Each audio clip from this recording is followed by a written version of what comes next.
ഇന്നാണ് Kerala nurses UK കോൺഫറൻസിൻ്റെ ദിവസം.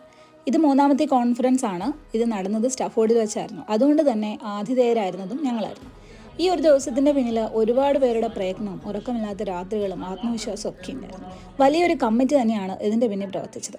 അതിൽ ഞങ്ങളുടെ വെൽക്കം കമ്മിറ്റി ലീഡ് ചെയ്തത് ജെസിൻ ചേച്ചിയും മഞ്ജേച്ചിയായിരുന്നു. അപ്പോൾ വെൽക്കം കമ്മിറ്റി ആയതുകൊണ്ട് ആളുകളെ സ്വീകരിക്കുകയായിരുന്നു ഞങ്ങളുടെ പ്രധാന പരിപാടി. സ്കോട്ട്ലൻഡിൽ നിന്നും വെയിൽസിൽ നിന്നും ഇംഗ്ലണ്ടിൻ്റെ വിവിധ ഭാഗങ്ങളിൽ നിന്നും എത്തിയ നഴ്സുമാരെ ഒരു ചിരിയോടെ സ്വീകരിക്കുമ്പോൾ സത്യം പറഞ്ഞാൽ അതൊരു വലിയ സന്തോഷമുള്ളൊരു കാര്യം തന്നെയായിരുന്നു. രാവിലെ 8 മണിക്ക് തന്നെ രജിസ്ട്രേഷൻ ആരംഭിച്ചു.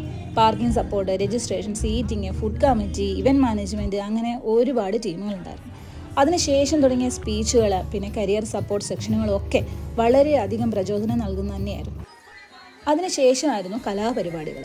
ഇപ്പോൾ വെൽക്കം പ്രോഗ്രാം അവതരിപ്പിക്കേണ്ടത് സ്റ്റാഫോർഡുകാരായിരുന്നു. ഇപ്പോൾ വെൽക്കം ഡാൻസ് ചെയ്തത് സ്റ്റോക്ക് ഓൺ ട്രെൻറ്റിലെ നമ്മുടെ സുഹൃത്തുക്കളായിരുന്നു. പിന്നെ ഞങ്ങൾ ചെയ്തത് കേരള ഫ്യൂഷൻ ബീറ്റ്സ് ആയിരുന്നു. നമ്മുടെ നാടൻ കലാരൂപങ്ങളെല്ലാം ഒത്തുചേർന്ന് ഒരു ഫ്യൂഷൻ റാം വോക്ക്. അതിൻ്റെ പിന്നിൽ ജെസിൻ ചേച്ചീൻ്റെ ഒരു ഭയങ്കര പരിശ്രമം തന്നെ ഉണ്ടായിരുന്നു. ചേച്ചിയുടെ കോൺഫിഡൻസ് ആയിരുന്നു ഞങ്ങളുടെ വിജയം എന്ന് തന്നെ പറയാം.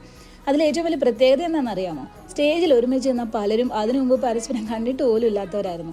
വെയിൽസിൽ നിന്ന് വരെ ആളുകളുണ്ടായിരുന്നു. പ്രാക്ടീസിനായി ഒരുമിച്ച് കൂടിയത് തന്നെ പരിപാടിയുടെ അന്നാണ്. പരിപാടികളെല്ലാം ഒന്നിനൊന്നും മികച്ചതായിരുന്നു. ഇതാണ് നല്ലത്, അതാണ് നല്ലത് എന്നൊന്നും നമുക്ക് പറയാൻ പറ്റാത്ത ഒരവസ്ഥ. ആ വേദിയിലിരിക്കുമ്പോൾ കണ്ണും മനസ്സും ഒക്കെ നിറഞ്ഞു തുളുമ്പുന്ന ഒരവസ്ഥ.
നഴ്സിംഗ് പ്രൊഫഷൻ്റെ വിലപ്പെട്ട നിമിഷങ്ങൾ വരച്ചിട്ട നാട്ടിലെ നമ്മുടെ സഹോദരങ്ങളുടെ സമരത്തോട് ഐക്യദാർഢ്യം പ്രകടിപ്പിച്ച ഏറ്റവും അർത്ഥവത്തായ ഒരു സ്കിറ്റായിരുന്നു അവസാനത്തെ പരിപാടി. അങ്ങനെ ഈ ദിവസം ഒരു ഓർമ്മയായി. പക്ഷേ ഇതൊരു ഓർമ്മ മാത്രമല്ല, ഇത് നമ്മുടെയൊക്കെ ജീവിതമാണ്.